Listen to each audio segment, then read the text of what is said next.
outside the 3-mile limit, the 4th of July, 1921. This is the story of my grandfather, Henry B. Hartman. He and his friends built a boat so that they could enjoy a drink during Prohibition. But let's turn back 100 years to understand the bayou, to look at what the bayou was today and 100 years ago, when 70 different boats a day would go at the bayou in the 1800s and the early 1900s. Here you can see the view, the old Esplanade Bridge, and the Magnolia Bridge, or as we know it, the Harding Drive Bridge, which used to rotate in the middle, opening its way so that commercial vessels could bring their wares, lumber, into the city of New Orleans. The bayou was the reason the city was formed here in 1699. The French first put a fort out at the lake to protect the back of the city. The Spaniards built a much bigger fort, and it became known, of course, as Spanish Fort. It was out along this meandering bayou, which later was dredged to be much straighter. Few of us today would recognize it. After the Louisiana Purchase, the fort was decommissioned, and it became a resort when it was sold to private investors. It became the Coney Island of the South. Great social occasions, great parties, great music.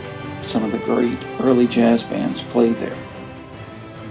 It was a happening location, and it was all the way out Bayou St. John at the mouth, at the lake, where New Orleanians would seek refuge in the cool breezes off the lake in the evenings. As I said, it was the Coney Island. It had amazing attractions. But let's get back to my grandfather. He's a World War I survivor. He came back to New Orleans and found out that Prohibition started.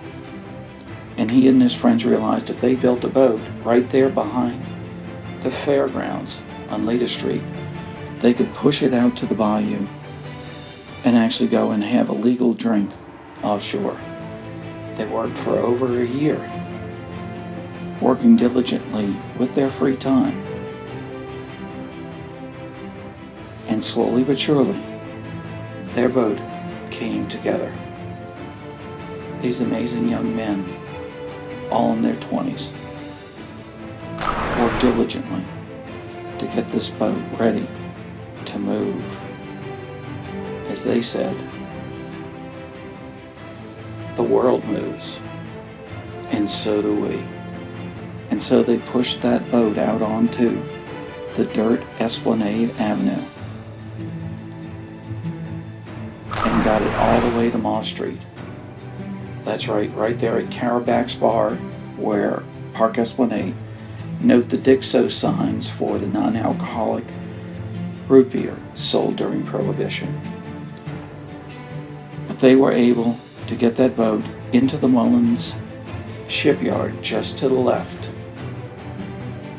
of the Esplanade Bridge, where they worked. And yes, you'll even notice here, they even found an occasion to have a few parties with the ladies sitting up in the cockpit just before she was launched. These young guys worked really, really hard. But they got their payoff, finally, when she was launched into the bayou. She was seaworthy and ready to go, and they went to Spanish Fort. She was christened the Cootie, named after the bug that had pestered my grandfather all during the trench wars of World War I. They went to Spanish Fort, and from there they would head out through Lake Pontchartrain into the Wrigley's, and through the Wrigley's past the L&N railroad trestle and out to the Gulf. There they would find the rum runners. But they worked hard, and they enjoyed what they did.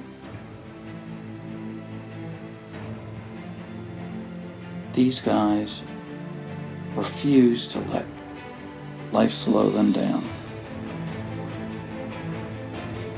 The Cootie was an amazing vessel. They were able to enjoy life, and nothing slowed them down.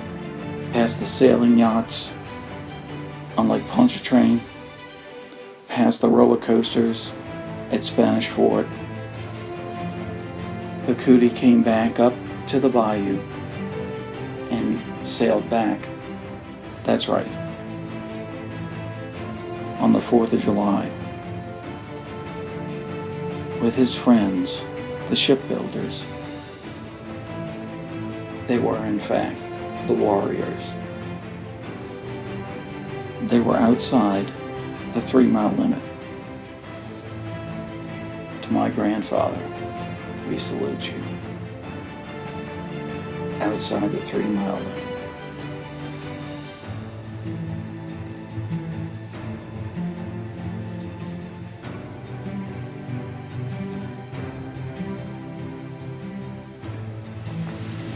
We, the Hartmans and the Averils, 100 years later, salute you, our grandfather, our great-grandfather, our great-great-grandfather, with much love. Thank you, B.